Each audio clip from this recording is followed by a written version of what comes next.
So I only found out about this game last year, and ever since then I really wanted to make a video about it. I don't know what it is, but it just has so much personality to it.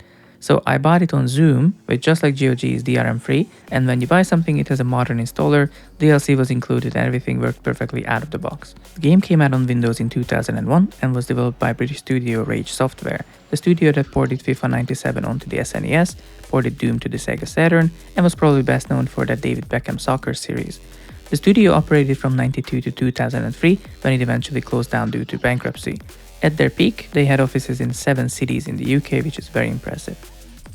About the game itself then, while the handling takes some getting used to when you first start playing, there's definitely a very solid physics system under the hood, and most things feel and behave how you'd expect. Being an arcade racer, I was worried it would be one of those you have to drift every corner type games, but drives pretty nice actually.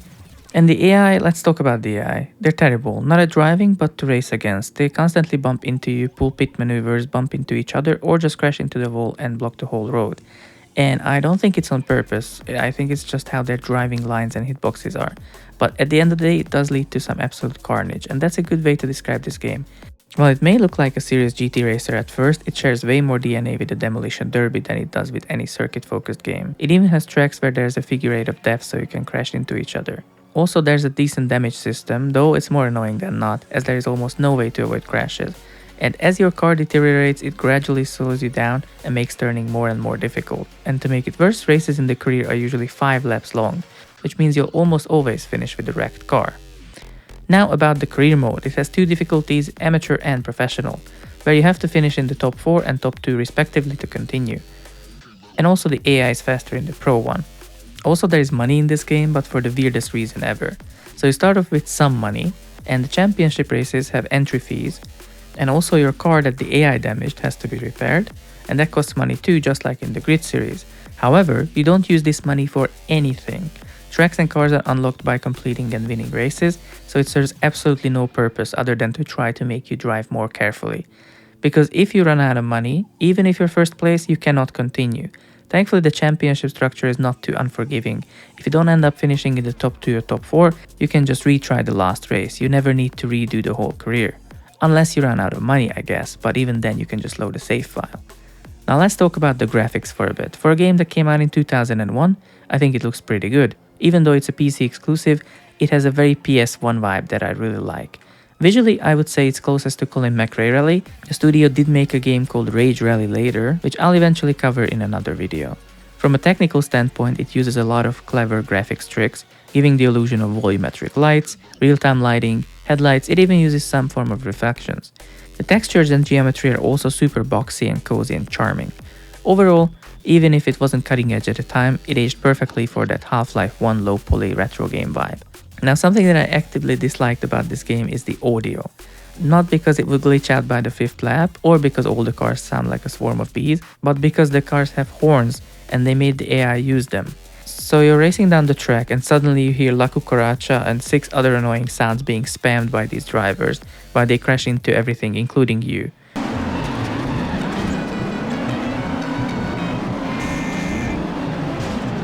Music is also very hit or miss. They definitely played it safe, but you've been hearing throughout this video were songs that I chose. This is how the game's own soundtrack sounds like.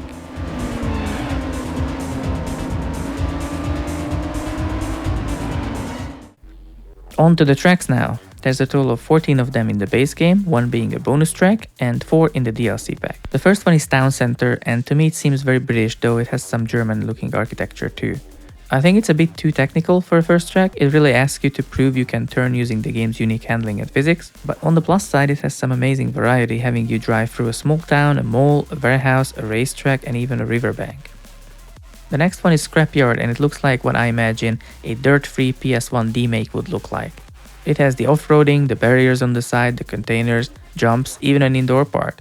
I really like this layout and the visuals. I think it's a great little track. After that we go to Freightyard, where we can really see the devs getting the value out of those warehouse assets, because we're seeing them for the 3rd time in free races. This one I didn't really vibe with. Compared to some other tracks in the game, it's a bit confusing, a bit ugly and a bit frustrating too. Some red and white barriers along the sides and some more open air parts would have helped it greatly. Next up we have Chemical Plant, which is just straight up wreckfest. Jumps, figure 8, random machinery, section with trees, it has it all. It's relatively short, so they made it 6 laps compared to the usual 5, and it's somewhat easy to get into a groove and just start drifting around it. Kinda reminds me of that one drift event in the Crew 2 with the factory. Next we have Aircraft Carrier, and it both looks and plays great. Has kind of a grid vibe to it, maybe because it's a city circuit. After that we got Stone Quarry, and it's one of those tracks that really make the game look like Colin McRae Rally, and the handling isn't too far off either.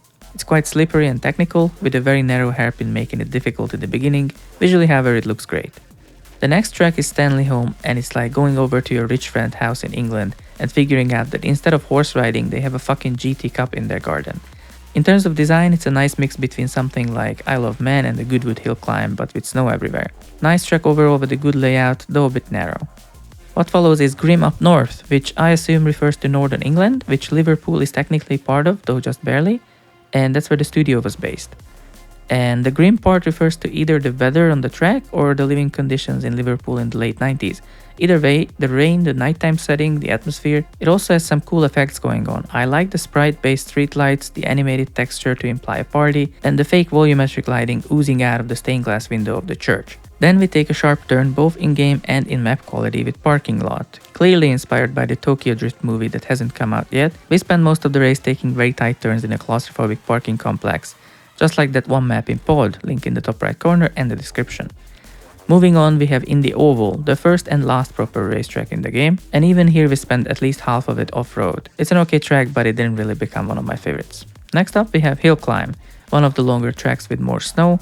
Once again, it looks a lot like Colin McRae Rally if it had a rallycross style multiplayer mode. It's full of hairpins on two ends and long stretches of open road on the other two, making it feel like it has an identity crisis. Looks good, but not very fun to play. Then we have Fishing Village, a beautiful European town with a castle you race through and even a beach section.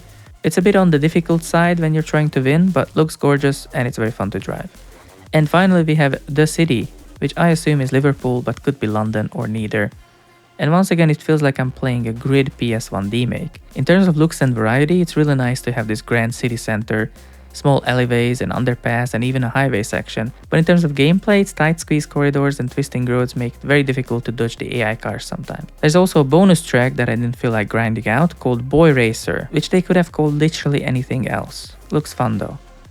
As for the 4 DLC tracks, the first one is called Bus Station and is very slippery and looks just like Freight Yard with minor changes, very meh or mid as people say.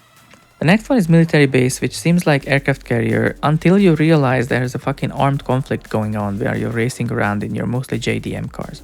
The one after is called Storm Drain for all the LA fans out there. It's also very mid. It looks like it could have had way more personality if they used different concrete textures, but the way it is, it just blends together too much. And lastly we have Tarnhenge, where it's green again and the rain is back. Also the legally distinct Stonehenge has a bonfire in the middle of it. It's an alright track, but it's a bit narrow for the AI at times. Finally, onto the cars. There's a total of 8 of them in the game, and you start off with only 2 and you unlock more as you win races, as in finishing first in the championship, which I did a couple times and I only unlocked 1 car. And just like with the bonus track, I didn't really feel like grinding out the rest. But these are not licensed cars, so let's see what they actually are. The iTest Spirit XS is a 95 Honda Civic, the XL Sportster is an 88 Nissan Silvia in the front, and a Honda CRX Del Sol in the back. The Mantis VRS is an SN94 Mustang. The Proteus VVT is a 96 Supra. The Aerotech SX is a Honda NSX from 99. The Ferrano GTV is a Ferrari F355 Challenge with the Pininfarina light covers. The Dominator GTR is a very obvious Porsche GT1.